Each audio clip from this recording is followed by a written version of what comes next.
In hierdie video gaan ons kyk na bankrekonsiliasies, die teorie en die praktiese toepassing daarvan.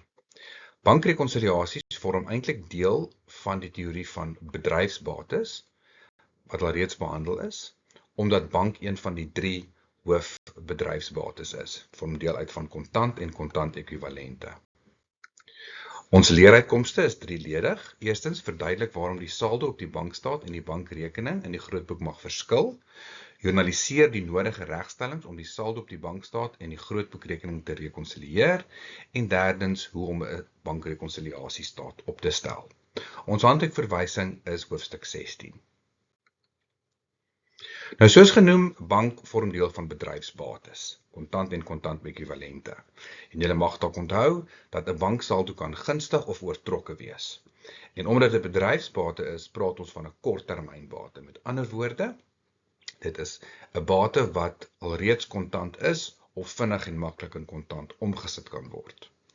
Wat ons net ook moet byvoeg hier is dat ons bankrekening in die algemene grootboek is tog gekoppel aan die fisiese bankrekening in die bank, byvoorbeeld Absa, FNB, Capitec. En die brondokument wat ons gebruik is die bankstaat. Met ander woorde, alle kommunikasie wat in die fisiese bankrekening gebeur, sien ons op die bankstaat.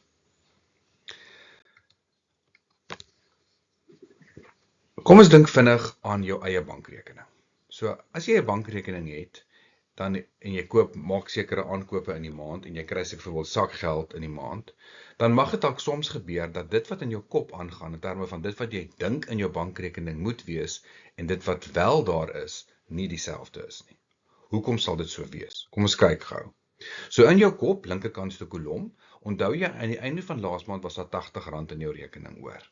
Jou ouma het vir jou gesê sy gaan R1000 inbetaal. Sy het sê sy het klaar die betaling gemaak. Nou gaan jy gou kafeteria toe en jy koop vir jou 'n broodjie van R40. So in jou kop het jy mos nou die somme gemaak, dan moet R1040 in jou bankrekening wees. Nou trek jy gou 'n staartjie en jy sien, o aarde, daar's net R29.50 in jou bankrekening. Hoekom is dit? Hoekom verskil dit so baie? Wel, wat gebeur het hier is 2 goed. Eerstens, die bank het nog nie jou ouma se oorplasing verwerk nie. Dit gebeur gewoonlik as omdat jou ouma dalk by 'n ander bank is en sy het nou die geld inbetaal, maar dit vat die bank 2 tot 3 dae om daai transaksie te verwerk. Tweedens het jy vergeet van bankkoste. Dis die einde van die maand, die bank het sy maandelikse bankkoste ook verhaal en jy het vergeet daarvan toe jy in jou kop het uitgewerk het. So jy sien wat hier gebeur het, is 2 goed. Daar's een ding wat jy van weet en die bank nog nie van weet nie, en dan was daar een ding wat die bank al verwerk het en jy van vergeet het. En dit is wat die verskil veroorsaak. Nou presies dieselfde gebeur in die onderneming. In die onderneming werk dit nou net nie in hulle kop nie, hulle werk in die algemene grootboek, soos julle alreeds weet, die bankrekening. Die bankrekening is waar ons uitwerk hoeveel geld in die bank behoort te wees. Maar Absa of FNB of Capitec werk met jou fisiese bankrekening, die geld wat werklik ingevloei het en uitgevloei het. En dit word verteenwoordig op die bankstaat. So, voor ons dan nou kan kyk presies hoe 'n bankrekonsiliasie gedoen moet word, moet ons net eers verstaan wat die probleem is, en tweedens hoe werk 'n bankstaat. So, hoe los ons hierdie probleem op? Ons los dit op deur middel van die bankrekonsiliasieproses. Maar om dit te kan doen, moet ons verstaan hoe om 'n bankstaat te lees. Nou hier is 'n baie eenvoudige voorbeeld van 'n bankstaat. Die bankstaat is doeteenvoudig dit wat volgens die bank met jou bankrekening gebeur het gedurende die maand. Elke transaksie wat deurgegaan het, sal op 'n aparte lyn getoon word. In hierdie geval kan jy sien, jou banksaldo het begin met R1800, op die 4de Februarie het daar 'n debiet deurgegaan van R500, op die 10de, 12de, 24ste en 28ste het daar krediete deurgegaan, en dan was daar ook nog 'n paar debiete. Nou belangrik, die 4de Februarie, R500 is 'n debiet, wat beteken dat jy het 'n betaling gemaak. 10, 12, 24 en 28 is krediete, daar het jy geld ontvang. 22, 28, 28 en 28, daai 4 transaksies is weer debiete, wat beteken jy het geld betaal. So 'n debiet is 'n betaling, en 'n krediet is 'n ontvangste. Nou mag jy dalk sê, maar wag 'n bietjie, jy onthou in jou bankrekening was dit andersom. 'n krediet was 'n betaling en 'n debiet was 'n ontvangste. en jy sal reg wees. Nou die rede daarvoor is, die bankstaat is 'n spieelbeeld van jou bankrekening. Spieelbeeld beteken die bank kyk na jou uit 'n ander oogpunt uit as wat jy kyk. So daarom is 'n debiet op die bankstaat 'n krediet op die bankrekening en soos die Engelse sê vice versa of andersom. Met ander woorde, 'n krediet op die bankstaat sal dan 'n debiet wees op jou bankrekening. En hierdie is baie belangrik om te verstaan, want jy moenie deur mekaar raak nie. 'n Debiet op jou bankstaat is 'n krediet op jou bankrekening. So met ander woorde, in jou bankrekening was alles aan die kredietkant betalings, nou is alles aan die debietkant betalings. In jou bankrekening was alles aan die debietkant ontvangstes, nou is alles aan die kredietkant ontvangstes. En dan die ander ding wat ons net wil uitwys is, die bank sal ook hierso die verwysing toon. Met ander woorde, as iemand 'n direkte betaling in jou bankrekening gemaak het, soos hierso op die 28ste Februarie, het A. Smit gesê sy verwysing is debiteur nommer 14. En dit help jou ook dan om te weet watter debiteur het geld in jou bankrekening inbetaal. So is belangrik om te verstaan ook dat nie almal doen hulle transaksies direk by die onderneming nie, party betaal die geld direk in die bankrekening in. So, kom ons vra nou die vraag, hoekom verskil my bankrekening? Net soos wat met jou eie rekening, het daar goed verskil, wat jy in jou kop al van geweet het en die bank nog nie van geweet het nie, en dan goed wat die bank gedoen het wat jy nog nie van geweet het nie. So gebeur dit ook in die onderneming. Daar is sekere transaksies wat die bank nog die transaksie verwerk het nie, maar die onderneming het al wel. Dan is daar ook waar die onderneming nog nie die transaksie verwerk het nie, maar die bank het dit reeds gedoen. Nou die eerste tipe transaksies moet op die bankversoeningsstaat kom. Goed? So die bank het nog nie die transaksie verwerk nie. Daai transaksies kom op ons bankversoeningsstaat. Die tweede tipe is waar die bank al reeds van weet, maar ons het dit nog nie verwerk nie. En daai moet ons gewoonlik journaliseer. So, party transaksies moet na ons joernaal en grootboek gaan. Met ander woorde, die normale proses wat ons gevolg het met ons eerste semester kurrikulum. En dan party transaksies moet in die bankversoeningsstaat gesit word. So kom ons kyk na hierdie twee tipes verskille. Die eerste een noem ons tydelike verskille en die tweede een noem ek sommer verskuilde transaksies. So tydelike verskille is waar die transaksie in ons boeke geboekstaaf is, maar die bank het hom nog nie verwerk nie. Okay, so hy is reeds in ons geboekstaaf, so met ons voorbeeld sal dit wees die geld wat jy van jou ouma afgekry het. In jou kop het jy hom reeds geboekstaaf, maar die bank het hom nog nie verwerk nie. Alright, so in die besigheid het ons twee tipe voorbeelde hierso. Uitstaande deposito's en uitstaande betalings. Nou onthou van ons voorbeeld van die bankstaat, 'n deposito is geld wat in jou bankrekening inbetaal is. Het sy jy self het dit inbetaal, of 'n kliënt het dit inbetaal, of dit kom van 'n ander plek af. Maar die woord deposito beteken, jou bankrekening het meer geword. Fisiese bankrekening, die geld is inbetaal. Uitstaande betalings beteken, daar is geld wat die bank, wat jy betaal het, maar die bank het dit nog nie verwerk nie. Right. En hierdie gaan verskyn nie in ons boeke nie, maar op die bankstaat. Hoekom verskyn dit nie in ons boeke nie? Want dit is reeds geboekstaaf. En dan het 'n ander ding wat ons ook hier moet onthou op die kantlyn, is die bank kan ook foute maak. Ons sal nou terugkom daarna toe. Maar as die bank foute maak, gaan dit ook op die bankversoeningsstaat moet kom. Dan die tweede tipe transaksie, noem ek sommer verskuilde transaksies. Dit is transaksies wat nog nie geboekstaaf is nie, maar wel al deur die bank verwerk. Nou dit mag dalk snaaks klink. Dit mag dalk vir jou dink, maar hoe kan dit wees dat die bank al van 'n transaksie weet wat ek nog nie van weet nie? En met ek bedoel ek die boekhouer, nie? Die entiteit se boekhouer. So dit gebeur soms dat transaksies al deur die bank gegaan het, al deur Absa gegaan het, maar die boekhouer is nog nie bewus daarvan nie. Voorbeelde daarvan is bankkostes en rente. Want bankkostes word baie keer eenmalig gehef aan die einde van die maand en ander banke hef dit per transaksie. En daarom weet die boekhouer eers daarvan wanneer hy die bankstaat ontvang. Ander voorbeelde is direkte deposito's, mense wat geld aan die bankrekening inbetaal het en die boekhouer weet nie daarvan nie, en ook debietorders, waar kliënte jou betaal deur middel van 'n debietorder wat hulle vir hulle bank gee. Nou, in hierdie geval, baie belangrik, die boekhouer weet eers van hierdie transaksies wanneer die bankstaat kom. So wanneer die boekhouer die bankstaat ontvang, is eers wanneer hy of sy besef, ek moet hierdie transaksies ook boekstaaf. Goed, en dan natuurlik mag dit ook gebeur deur die bankrekonsiliasieproses, dat ons dan uitvind, maar jy as boekhouer het foute gemaak, wat ons ook moet korrigeer. Right, en beide van hierdie sal in die algemene joernaal en algemene grootboek opgedateer moet word. Okay, so kom ons kyk net vinnig presies wat bedoel ons met al hierdie goed. So die eerste een is ons tydelike verskille. Uitstaande depositos en uitstaande betalings. So uitstaande deposito beteken, dit is reeds ontvang en geboekstaaf volgens die besigheid.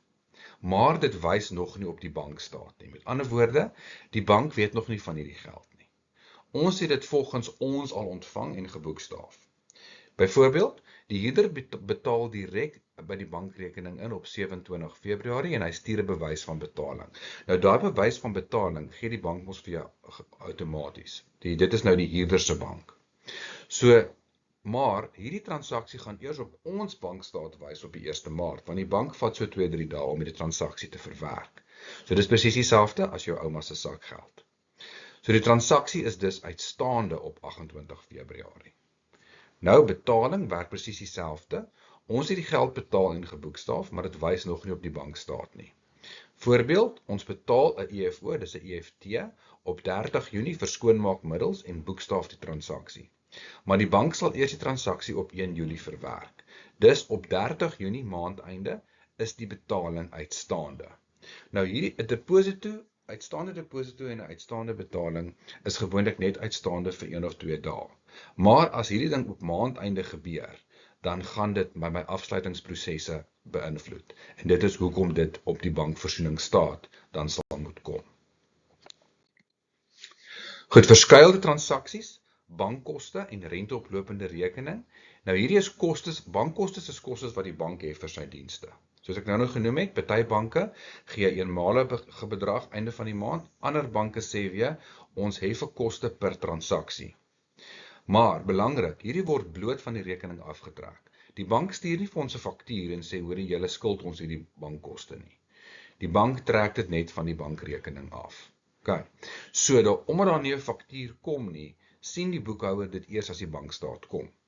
Goed, byvoorbeeld, die bankstaat soos op 1 Maart 2026 toon 'n betaling van R399 vir bankkoste. Hierdie uitgawe is nog nie gejournaliseer nie, want die bank staat is die brondokument wat die boekhouer gaan gebruik. Eers as die bankstaat kom, gaan hy daarvan weet. Renteoplopende rekening is presies dieselfde beginsel. Dis nou net 'n inkomste. Die bank staan die rente toe op 'n gunstige rekening. Hy tel net dit by die bankrekening. Met ander woorde, daar's weer eens geen faktuur nie. Of geen staatjie wat hy sê behalwe die bankstaat nie. So die boekhouer sien eers die rente as die bankstaat kom. Byvoorbeeld, die bankstaat soos op 1 Maart 2026 toon 'n ontvangste van R210 vir 'n rente op rekening. Hierdie inkomste moet nog gejournaliseer word. Dan nog steeds verskuilde transaksies, dis nou ons tweede tipe, né? Ons eerste tipe was die uitstaande depositos en die uitstaande betalings. Ons tweede tipes nou is die rente, die bankkoste, dan derde een is die direkte deposito of die debietorde, vierde een. Direkte deposito is die kliënt betaal gelde direk by die fisiese bankrekeninge, byvoorbeeld in Absa. Maar hier is die belangrike verskil. Hy laat weet nie die onderneming daarvan nie. Met ander woorde, hy stuur nie 'n bewys van betaling nie. So dis is die boekhouer nie bewus van hierdie transaksie weer eens tot die bankstaat gekom het nie. Byvoorbeeld, kliënt betaal op 3 Februarie R350 direk in die bankrekening in vir dienste aan hom gelewer. Maar hy stuur geen bewys van betaling nie. Daai is 'n belangrike verskil. Want as hy die bewys gestuur het, dan het die boekhouer daarvan geweet en dan sal hierdie transaksie nie 'n verskil veroorsaak nie. So die boekhouer weet dus nie die geld is al ontvang nie en hanteer die kliënt as 'n debiteur. Met ander woorde, die dienste is gelewer op die 3 Februarie al. Maar die geld is in die bankrekening betaal, ons het nie geweet nie. So die boekhouer skep hom as 'n debiteur. So die debiteure invordering, met ander woorde die geld wat ons van die debiteur af kry, sal dus eers op 28 Februarie geboekstaaf word as die bankstaat kom. Okay. 'n debietorder is dieselfde beginsel. Wat is 'n debietorder? 'n debietorder is 'n outomatiese betaling wat die bank namens die rekeninghouer maak. En hier is die voorbeeld. DEF-handelaars gee toestemming aan sy bank om elke maand op die 25ste die huur van R8.000 outomaties aan die verhuurder ABC-handelaars oor te betaal. So ons het 2 ondernemings, ons het 2 banke, né? DEF-handelaars het hulle eie bank, ABC-handelaars het sy eie bank. Ons is ABC-handelaars. So DEF-handelaars gee toestemming aan sy bank om 'n debietorder te doen.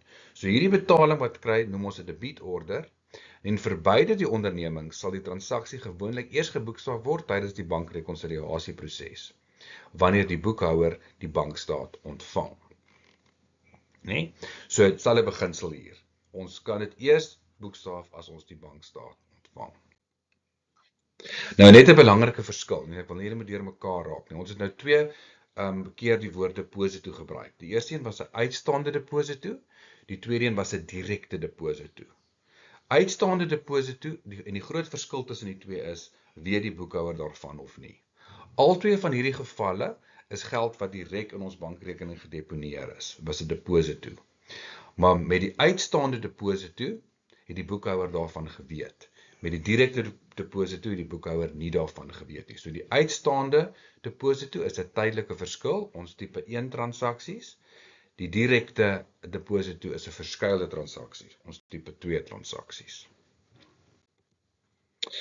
Goed, kom ons kyk net vinnig na foute. Dit gebeur ook baie keer dat daar foute opgetel word tydens die bankrekonsiliasieproses.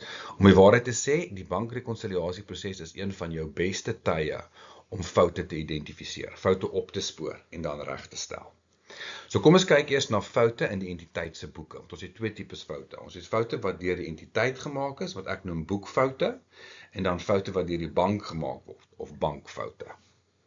So die eerste een is voorbeeld is foutiewe bedrag. Byvoorbeeld 410 is opgeteken as 401. Dit gebeur baie keer dat boekhouers syfertjies per ongeluk omruil as hulle bedrag intik.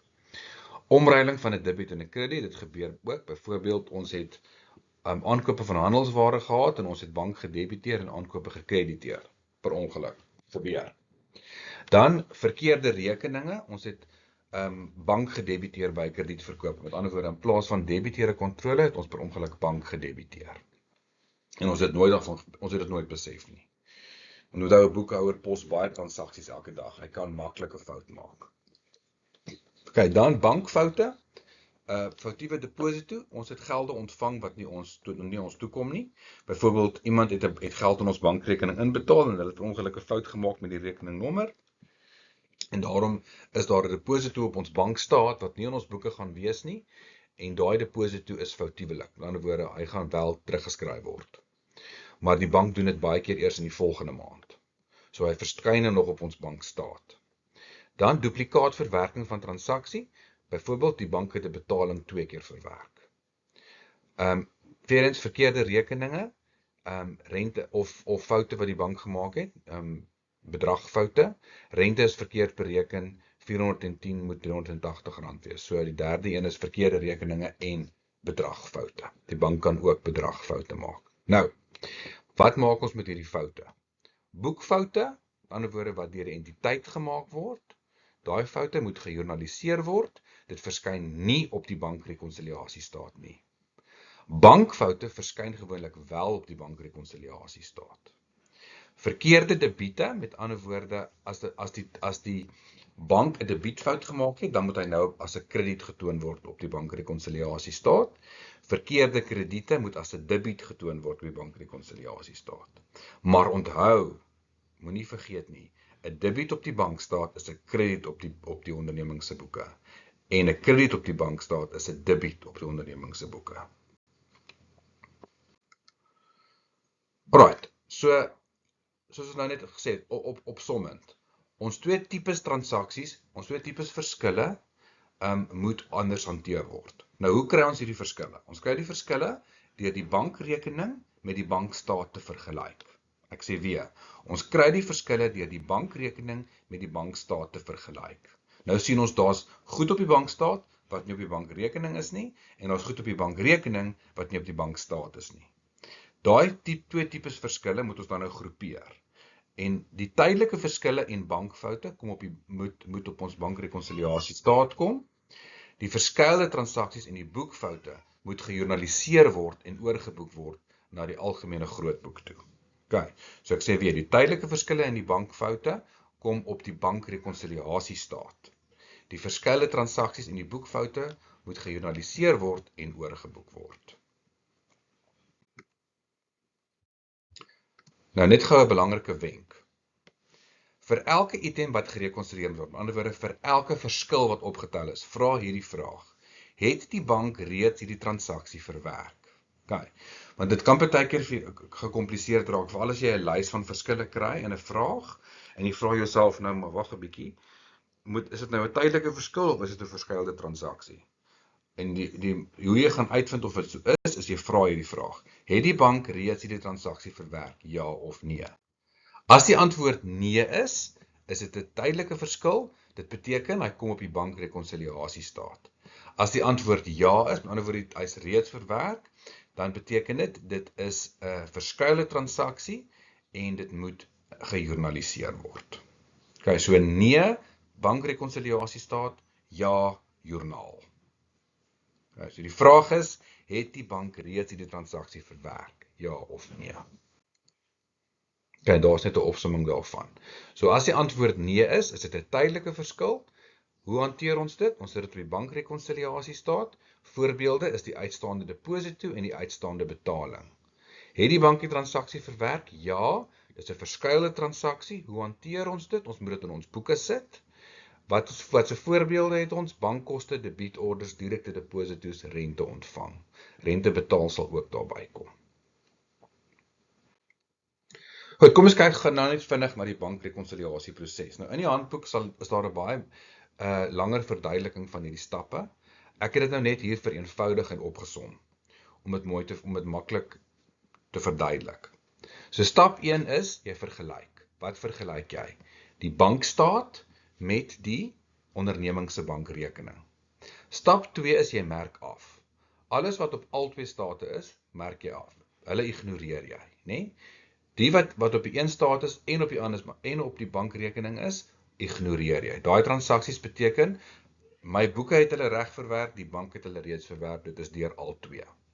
Stap 3 is nou ons identifiseer die transaksies wat op die een is, maar nie op die ander nie, né? En stap 4 is ons groepeer hulle dan nou. Is dit 'n tydelike verskil of is dit 'n verskuilde transaksie? Is dit 'n bankfout? Is dit 'n boekfout? Né? Dan stap 5 is jy doen eers jou journalisering in jou oorboeke. Met ander woorde, jy suiwer eers die bankrekening aan in jou algemene grootboek.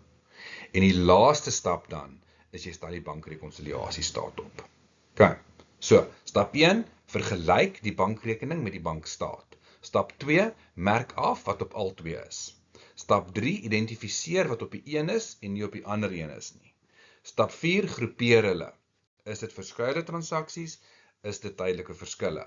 Stap 5, pas jou bankrekening aan. Stap 6, stel jou bankrekonsiliasiestaat op. En weer eens wil ek julle net herinner daaraan, onthou, 'n debiet op die bankrekening is 'n krediet op die bankstaat en vice versa. So kom ons kyk vinnig hoe lyk die bankrekonsiliasiestaat voor ons 'n voorbeeld doen. So bankrekonsiliasiestaat begin met die besigheid se naam, dan skryf jy daar dis die bankrekonsiliasiestaat en belangrik, hy is altyd op 'n spesifieke datum en dis gewoonlik op maandeinde. Want ons doen elke maand 'n bankrekonsiliasie. Goed, so hy begin dan met die kredietsaldo of debietsaldo volgens die bankstaat. Met ander woorde, as ons 'n oortrokke bankrekening het, gaan dit 'n debietsaldo wees op die bankstaat. As dit 'n gunstige saldo is, sal dit 'n kredietsaldo op die bankstaat wees. Goed, dan jou uitstaande depositos kom aan die kredietkant. Jou uitstaande betalings kom aan die debietkant. Debietsaldo volgens die bankrekening in die grootboek kry jy uit jou grootboek uit. Maar baie belangrik, daai is die gekorrigeerde bankrekening. Onthou, hierdie word by stap 6 opgestel. Met ander woorde, ons gebruik die nuwe saldo wat bereken is by stap 5. Gaan ons daar insit. En onthou nou, ek sê hier debietsaldo, maar dit kan ook 'n kredietsaldo wees, wat in welke geval hy dan aan die kredietkant geskryf moet word. Okay. So dit is die basis voor. Nou onthou, net jou tydelike verskille kom hier. Jou uitstaande deposito's, jou uitstaande betalings. Al die ander goed, bankkostes, rentes, direkte deposito's, daai goed, al die goed wat die tweede tipe transaksies is, die verskuilde transaksies is, kom nie op die bankrekonsiliasiestaat nie. Hulle moet in die bankrekening kom. Hulle is dus wel hier verteenwoordig met die gekorrigeerde bankbedrag, maar hulle kom nie as line items op die bankrekonsiliasiestaat nie. Dan ook baie belangrik, die bankrekonsiliasiestaat moet balanseer. Die debiet en die krediet moet gelyk wees aan mekaar, dit is die hele doel daarvan. Met ander woorde, hoekom doen ons bankrekonsiliasie? Ons wil ons boeke se bankbedrag kry by die bankstaat. Daarom moet die bankrekonsiliasiestaat balanseer. Dan het ook 'n belangrike beginsel, die balanserende syfer onder is nie die banksyfer nie, né? Die banksyfer is daai debietsaldo volgens bankrekening, die gekorrigeerde een. So moet nie deur mekaar raak nie. Hy moet wel balanseer, maar daai syfer is 'n ander syfer, dis net 'n balanserende kontrolesyfer. Goed, dan baie belangrik, op julle eie werk asseblief deur voorbeeld 1 op bladsy 245 van die handboek. Die memorandum is in die handboek. Hierdie is baie belangrik want dit is waar die foute waar daar gewys word om foute te hanteer. En dan ook waar dit vir jou wys dat jy moet jou bankrekonsiliasiestaat ook vergelyk, of jy jou bankstaat ook vergelyk met die vorige maand se bankrekonsiliasiestaat. So kom ons kyk gou wat ek bedoel met 'n bankrekonsiliasie. Hier is eers 'n eenvoudige voorbeeld waar ons nie 'n vorige maand se het nie. Dis half ons eerste maand se bankrekons. Ons gaan een so voorbeeld doen, dan gaan ek een voorbeeld doen met waar ons wel 'n bankrekonsiliasiestaat van die vorige maand ook het. OK. So en hier sê ek vir jou, Fluffy Honde Salon se banksaldo op 28 Februarie 2026 is as volg. Saldo volgens die bankstaat is 17,350, saldo volgens die bankrekening is 18,500. 'n Kliënt het 'n bedrag, nou vergelyk ons die bankrekening met die bankstaat, né? En ons kry die volgende 4 verskille. 'n Kliënt het 'n bedrag van 2850 inbetaal vir dienste gelewer op 27 Februarie. Die deposito is nog uitstaande op 28 Februarie. Okay, dit beteken die bank het dit nog nie verwerk nie. Okay, 'n EFO-betaling van 850 is gemaak op 28 Februarie aan 'n verskaffer vir skoonmaakmiddels, maar die bank sal eers die transaksie op die 2de Maart kan verwerk. Dus op 28 Februarie is hierdie uitstaande betaling, né? Derde een, die bankstaat toon 'n bedrag van R150 vir bankkoste wat nog nie geboekstaaf is nie. Dan die vierde een is 'n kliënt het 'n bedrag van R1000 inbetaal vir dienste gelewer op 15 Februarie. Die boekhouer was egter nie bewus van hierdie betaling nie. Okay, dis eintlik 'n ontvangste. Die kliënt het ons betaal, so dis 'n ontvangste vir ons. Okay. Nou, baie belangrik, as ons nou gaan kyk na hierdie goed. Stap 1 tot 3 is eintlik reeds gedoen. So nou moet ons net, want daar is die verskille reeds vir ons verduidelik. Stap 4 is nou waar ons moet groepeer. Goed, so die eerste een transaksie is 'n uitstaande deposito. Die vraag is mos nou altyd, het die bank dit al verwerk? Die antwoord is nee, daarom kom op die bankrekonsiliasiestaat. Uitstaande betaling, het die bank hom verwerk? Nee, bankrekonsiliasiestaat. Bankkoste, het die bank dit reeds verwerk? Ja, daarom moet hy gejournaliseer word. En dan die direkte inbetaling, wat ons nie van geweet het nie, het die bank hom verwerk? Ja, daarom moet hy op 'n joernaal kom en in die bankrekening kom. So nou kan ons die bankrekening gaan aansyfer. Nou goed, ek het jou die saldo gegee op 28 Februarie, ek gesê is 18,500. Daar's 2 goed wat moet bykom. En onthou nou dames en here, nou is ons in ons eie besigheid se boeke. So met ander woorde, 'n ontvangste is 'n debiet, 'n betaling is 'n krediet, né? Dis net wanneer jy die bankstaat lees wat jy moet besef, dit werk nou andersom. Okay. So, ons gaan die dienste gelewer van R1000 bysit en die bankkoste van R150 aftrek. Met ander woorde, dienste gelewer word hier gedebiteer, die bankkoste word gekrediteer en sodoende kan ons nou die gekorrigeerde saldo uitwerk. En ons sien dat die saldo is nou 19.350. Nou kan ek my laaste stap doen, die bankrekonsiliasiestaat. Nou kan ek sê my kredietsaldo volgens my bankstaat, want hy was gunstig, né? Is 17.350. Daar was een uitstaande deposito en 'n uitstaande deposito word altyd gekrediteer op die bankrekonsiliasiestaat. Daar was een uitstaande betaling van R850, hy word altyd gedebiteer, né? En dan kan ek my debietsaldo volgens die bankrekening vat. Maar nou baie belangrik, jy vat die gekorrigeerde bedrag, die een wat ons nou net uitgewerk het by stap 5, nie die gegewe een wat ons in die begin gekry het nie. Okay. Jy moet die gekorrigeerde bedrag vat, anders gaan jou bankrekonsiliasiestaat nie balanseer nie. Goed, voorbeeld 3 is seepmanhandelaars. Dit is nou 'n besigheid wat seep koop en verkoop. Okay, so dis 'n besigheid wat seep koop en verkoop. So kom ons kyk gou wat het ons hier. Nou gee ek vir jou 3 goed. Ek gee vir jou die algemene grootboek. Ek gee ook vir jou die bankrekonsiliasiestaat van die vorige maand, dis April, en ek gee vir jou die bankrekening van Blabsa Bank, die bankstaat van Blabsa Bank, en daar is jou bankstaat vir die maand. Nou eerstens wat jy weer moet onthou, hoe lees mens 'n bankstaat? Die debiete en die krediete werk andersom as my bankrekening, né? So al die debiete op die bankstaat is betalings, al die krediete is ontvangstes. En na elke transaksie word daar 'n saldo bepaal. Met ander woorde, die saldo wat heel op die laaste lyntjie is ons maandeindssaldo. Okay.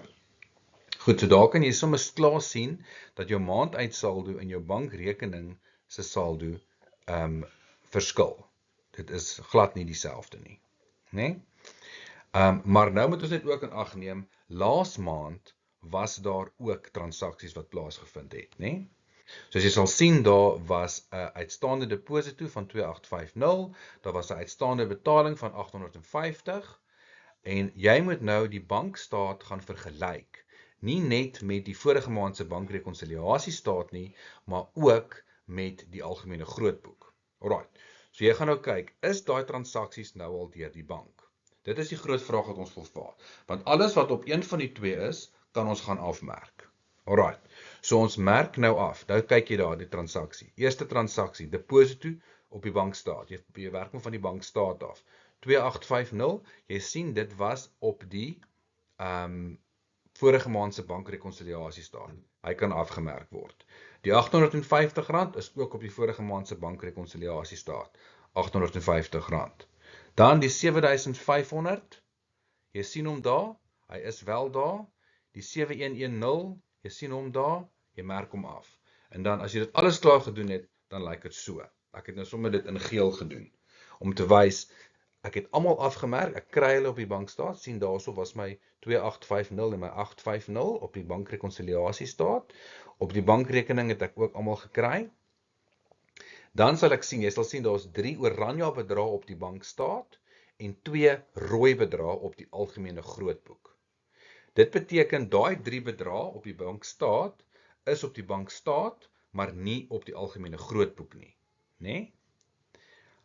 Wat beteken dit is verskuilde transaksies. Dan sal jy sien op die algemene grootboek is daar 2 rooi bedrae. Dit is bedrae wat in my boeke is, maar nie op die bankstaat nie. Met ander woorde, dit is tydelike verskille. Né? Sien, dis kophou. Mens moet baie mooi kophou. As dit op die grootboek is, maar nie op die bankstaat nie, is dit 'n tydelike verskil. As dit op die bankstaat is, maar nie in die grootboek nie, dan is dit 'n verskuilde transaksie. Met ander woorde, die besigheid het nog nie geweet van hom nie. En onthou nou, my tydelike verskille, dit is die rooi bedrag, kom op die bankrekonsiliasiestaat, en my verskuilde transaksies, die oranje bedrag, moet in my aansuiwering kom op my bankrekening, in die boeke. Okay, so kom ons doen nou eers die algemene grootboek, my 2 rooi bedrag. So ek begin met die saldo volgens die bankrekening, wat R260 was. Ek voeg by die deposito van R10.000 wat op die bankstaat is, wat ek nie van geweet het nie, en dan ook die aftrekorder of die debietorder van versekering van 2110, en daar was ook bankkoste wat ek nie van geweet het nie. En nou kan ek my nuwe banksaldo gaan uitwerk. Alright.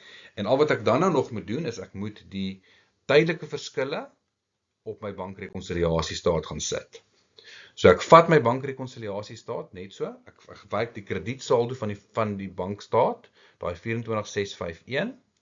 Ek sit my uitstaande deposito aan die kredietkant by, ek sit my uitstaande betaling aan die debietkant by. Daar was salarisse wat nog nie deur die bank was nie. En dan vat ek my debietsaldo volgens die bankrekening, en dit is weer eens, onthou, die gekorrigeerde saldo, die een wat ons by die vorige stap geïdentifiseer het. En dit is 'n debietsaldo, want hy is gunstig. En onthou net, hoekom is die een debiet en die ander een krediet? Want 'n gunstige banksaldo in my boeke is debiet, maar op die bankstaat is hy krediet.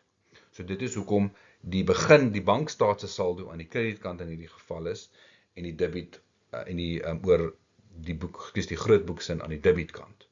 Onthou net, as dit 'n oortrokke bankrekening was, dan sal dit andersom wees. Dan gaan jy waarskynlik 'n debietsaldo volgens bankstaat hê en 'n kredietsaldo volgens bankrekening, en om dan in die korrekte betrokke kolom sit. Goed, dit is dan hoe ons 'n bankrekonsiliasiestaat opstel.